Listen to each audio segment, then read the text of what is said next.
Good morning students. நம்ம last class geography first lesson resources பார்த்தோம்.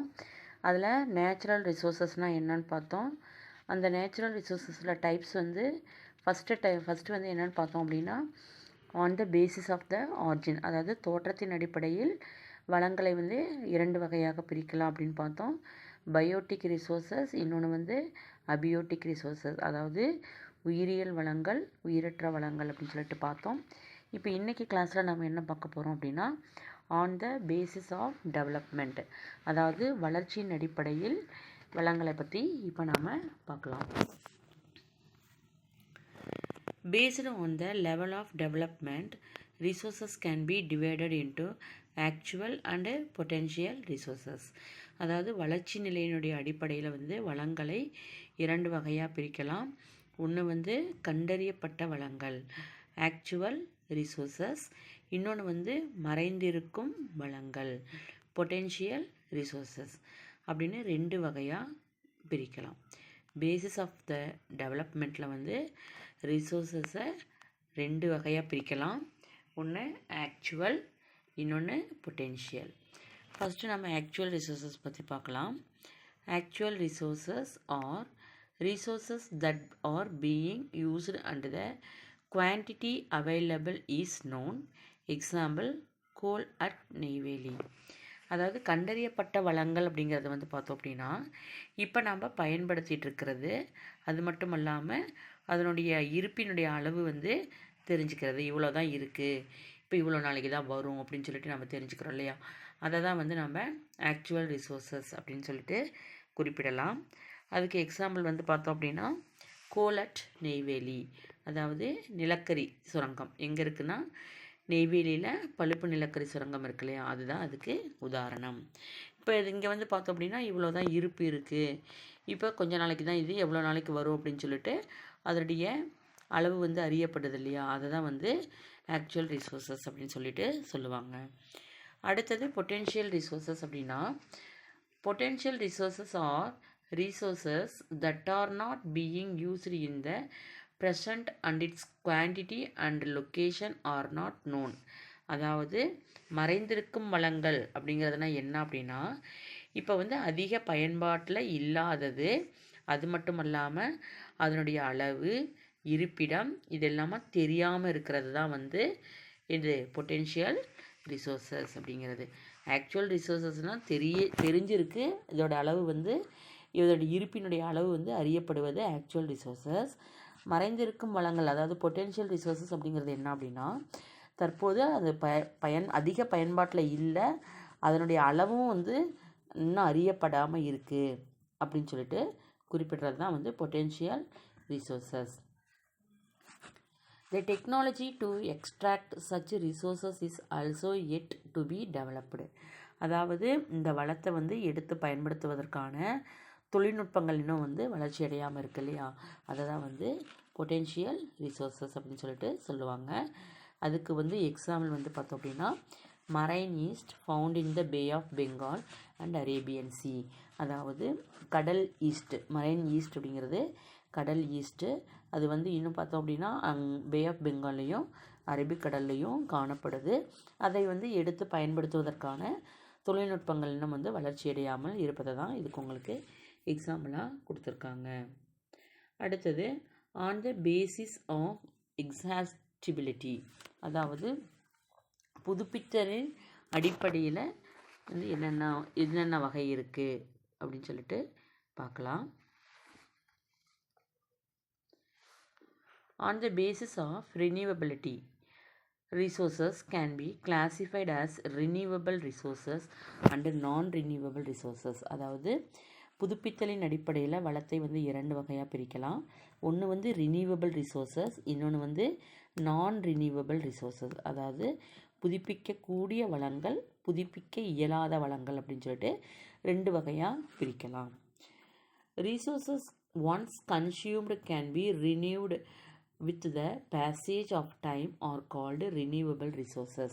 அதாவது ஒரு முறை பயன்படுத்தப்பட்ட வளங்கள் மறுபடியும் வந்து என்ன பண்ண முடியாது, புதுப்பித்து கொள்ள இயலக்கூடிய தன்மை உடையது, அதை வந்து புதுப்பிக்க முடியும் அப்படின்னு சொல்லக்கூடிய வளங்கள் வந்து ரினியூவபிள் ரிசோர்ஸஸ் அப்படின்னு சொல்லுவாங்க. அதாவது நம்ம ஒரு முறை பயன்படுத்திட்டோம் அப்படின்னா கால சுழற்சிக்கு பின்னாடி கால சுழற்சிக்கு ஏற்ப அதை மறுபடியும் நம்மளால் புதுப்பிச்சிக்க முடியும் அப்படின்னு சொல்லக்கூடிய வளங்களை வந்து ரினியூவபிள் ரிசோர்ஸஸ் அப்படின்னு சொல்லுவாங்க. அதுக்கு எக்ஸாம்பிள் வந்து பார்த்தோம் அப்படின்னா ஏர், வாட்டர், சன்லைட் இது எல்லாமே, அதாவது காற்று, நீர், சூரிய ஒளி இது எல்லாமே வந்து திரும்பவும் நம்மளால் புதுப்பித்து கொள்ள முடியும். அதனால் இதெல்லாம் வந்து renewable resources. Misuse of such resources can also limit its available quantity, so they have to be used wisely. அதாவது இந்த புதுப்பிக்கக்கூடிய வளங்களையும் நம்ம வந்து தவறாக பயன்படுத்தணும் அப்படின்னா, மிஸ்யூஸ் பண்ணோம் அப்படின்னா குறைவதற்கு வந்து வாய்ப்பு இருக்குது. அதனால் நாம் வந்து அதை வந்து அறிவுபூர்வமாக என்ன பண்ணணும், பயன்படுத்தணும். அப்படி பயன்படுத்தணும் அப்படின்னா தான் அதை மறுபடியும் நம்மளால் புதுப்பித்து கொள்ள முடியும். தவறாக பயன்படுத்தணும் அப்படின்னா அதையும் புதுப்பித்து கொள்ள முடியாது அப்படின்னு சொல்லிட்டு குறிப்பிட்டிருக்காங்க. அடுத்தது natural resources which are limited can be called நான் ரினியூவபிள் ரிசோர்ஸஸ். அதாவது குறிப்பிட்ட அளவில் இருக்கக்கூடிய எல்லா வளங்களும் புதுப்பிக்க இயலாத வளங்கள் அப்படின்னு சொல்லிட்டு குறிப்பிடுவோம். They became exhausted after use and the time they take to replace does not match the life cycle. அதாவது அந்த வளங்கள்லாம் வந்து பார்த்தோம் அப்படின்னா நம்ம பயன்படுத்த என்னாகும், தீந்து போகக்கூடியது. அப்போ தீந்து போச்சுன்னா என்ன பண்ணுது, அதை வந்து மறுபடியும் புதுப்பிப்பதற்கு ரொம்ப காலம் எடுத்துக்கும், நீண்ட காலம் எடுத்துக்கும். இந்த நம்ம இப்போ இருக்கக்கூடிய மக்கள் தொகை வளர்ச்சிக்கும் அவங்க வந்து நம்ம இப்போ அதை பயன்படுத்துகிறோம் இல்லையா, அதுக்கு ஏற்றவாறு இதனுடைய சுழற்சி வந்து பார்த்தோம் அப்படின்னா ஈடு கொடுக்காது. சீக்கிரம் வந்து அதை புதுப்பிக்க முடியாது, நீண்ட காலம் எடுத்துக்கொள்ளும். அதனால தான் இதை வந்து நான் ரினியூவபிள் ரிசோர்ஸஸ் அப்படின்னு சொல்கிறாங்க. அதுக்கு எக்ஸாம்பிள் வந்து பார்த்தோம் அப்படின்னா coal, petroleum, natural gas and other minerals. அதாவது நிலக்கரி, பெட்ரோலியம், இயற்கை வாயு, அதுக்கப்புறம் கனிமங்கள் இது எல்லாமே வந்து பார்த்தோம் அப்படின்னா நான் ரினியூவபிள் ரிசோர்ஸில் அடங்கும். The resources which cannot renew themselves are either scarce or totally absent. இந்த புதுப்பிக்க இயலாத வளங்கள் எல்லாமே வந்து பார்த்தோம் அப்படின்னா ஒரு நாள் அல்லது கொஞ்ச நாளில் வந்து என்ன ஆகும், சுத்தமாக தீர்ந்து போயிடும். So, man is in search of new resources and is conducting several researches. அதாவது அப்போ என்ன பண்ணுவான், தீர்ந்து போயிடுச்சு அப்படின்னா மனிதன் வந்து இதுக்காக புதிய பொருளையோ அதுக்கு மாற்றாக என்ன பொருளை பயன்படுத்தலாம் அப்படின்னு சொல்லிட்டு அது வளமுடையதா அல்லது வளமற்றதா அப்படின்னு சொல்லிட்டு பல ஆய்வுகள் செய்து தெரிஞ்சுக்கிட்ட பிறகு தான் அதை வந்து நம்ம பல தொழில்நுட்பத்தை பயன்படுத்தி அதை வந்து நம்ம பயன்படுத்த முடியும். He confirms that a substance is a resource only after research. He tries to harness it and also searches the regions where it may be found in. அதாவது அது எங்கே இருக்குது, அதை வந்து நம்ம திரும்ப பயன்படுத்த முடியுமா, அது எப்படி பயன்படுத்தலாம் அப்படின்னு சொல்லிட்டு புதிய தொழில்நுட்பத்தை பயன்படுத்தி அந்த பொருளை வந்து கண்டுபிடிச்சி அதை வந்து பயன்படுத்துவதற்கு முயற்சி செய்யணும். மனிதன் வந்து முயற்சி செய்வான். They are potential resources. இது மாதிரி செய்யக்கூடிய பயன்பாட்டுக்கு வராத வளங்கள் எல்லாத்தையுமே வந்து நம்ம என்னன்னு சொல்லுவோம் அப்படின்னா மறைந்திருக்கும் வளங்கள், பொட்டென்ஷியல் ரிசோர்ஸஸ் அப்படின்னு சொல்லிட்டு சொல்லுவோம். Wind energy is one such example. இதுக்கு எக்ஸாம்பிளாக வந்து எதை சொல்கிறாங்க அப்படின்னா விண்ட் எனர்ஜி, அதாவது காற்றாற்றல் இருக்கு இல்லையா, அதை தான் வந்து இதுக்கு ஒரு உதாரணமாக சொல்கிறாங்க. The places where the wind energy can be utilized are still unknown. இப்போ வந்து இந்த காற்றாற்றலை வந்து இன்ன வரைக்கும் நம்ம முழுமையாக அதை வந்து பயன்படுத்துறது இல்லை. இதுக்கு ஏன் வந்து பயன்படுத்துறது இல்லை அப்படின்னா காற்று வேகமாக வீசக்கூடிய இடங்கள் வந்து இன்னமும் முழுமையாக அடையாளம் காணப்படாமல் இருக்கிறதுனால அதை நாம் இன்னும் முழுமையாக பயன்படுத்த முடியலை. அடுத்தது நம்ம பார்க்க போகிறது என்ன அப்படின்னா on the basis of distribution, அதாவது பரவலின் அடிப்படையில் வளங்களை வந்து எத்தனை வகையாக பிரிக்கலாம் அப்படின்னா அதையும் வந்து 2 வகையாக பிரிக்கலாம். On the basis of distribution resources can be classified into localised resources and universal resources. அதாவது உள்ளூர் வளங்கள், உலகளாவிய வளங்கள் அப்படின்னு சொல்லிட்டு 2 வகையாக பிரிக்கலாம். On the basis of distribution, resources can be classified into localized resources and universal resources.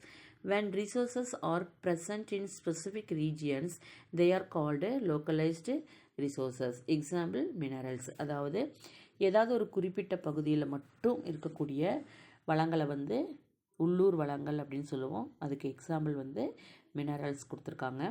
அதுக்கடுத்து some resources are present everywhere, such resources are called universal resources. Example, sunlight and air. சில வளங்கள் வந்து பார்த்தோம்னா உலகினுடைய எல்லா பகுதிகளிலுமே காணப்படக்கூடிய வளங்கள் இருக்குது. அவ்வாறு காணப்படக்கூடிய வளங்களை வந்து உலகளாவிய வளங்கள் யூனிவர்சல் ரிசோர்ஸஸ் அப்படின்னு சொல்லிட்டு அழைப்பாங்க. அதுக்கு எக்ஸாம்பிள் வந்து பார்த்தோம் அப்படின்னா சன்லைட்டும் ஏரும் சொல்லலாம். இப்போ ஒரு குறிப்பிட்ட பகுதியில் மட்டும் இருந்துச்சு அப்படின்னா அது வந்து உள்ளூர் வளங்கள். உலகினுடைய எல்லா பகுதியிலையும் அந்த வளங்கள் வந்து காணப்பட்டுச்சு அப்படின்னா அதை வந்து உலகளாவிய வளங்கள் அப்படின்னு சொல்லிட்டு அழைப்பாங்க.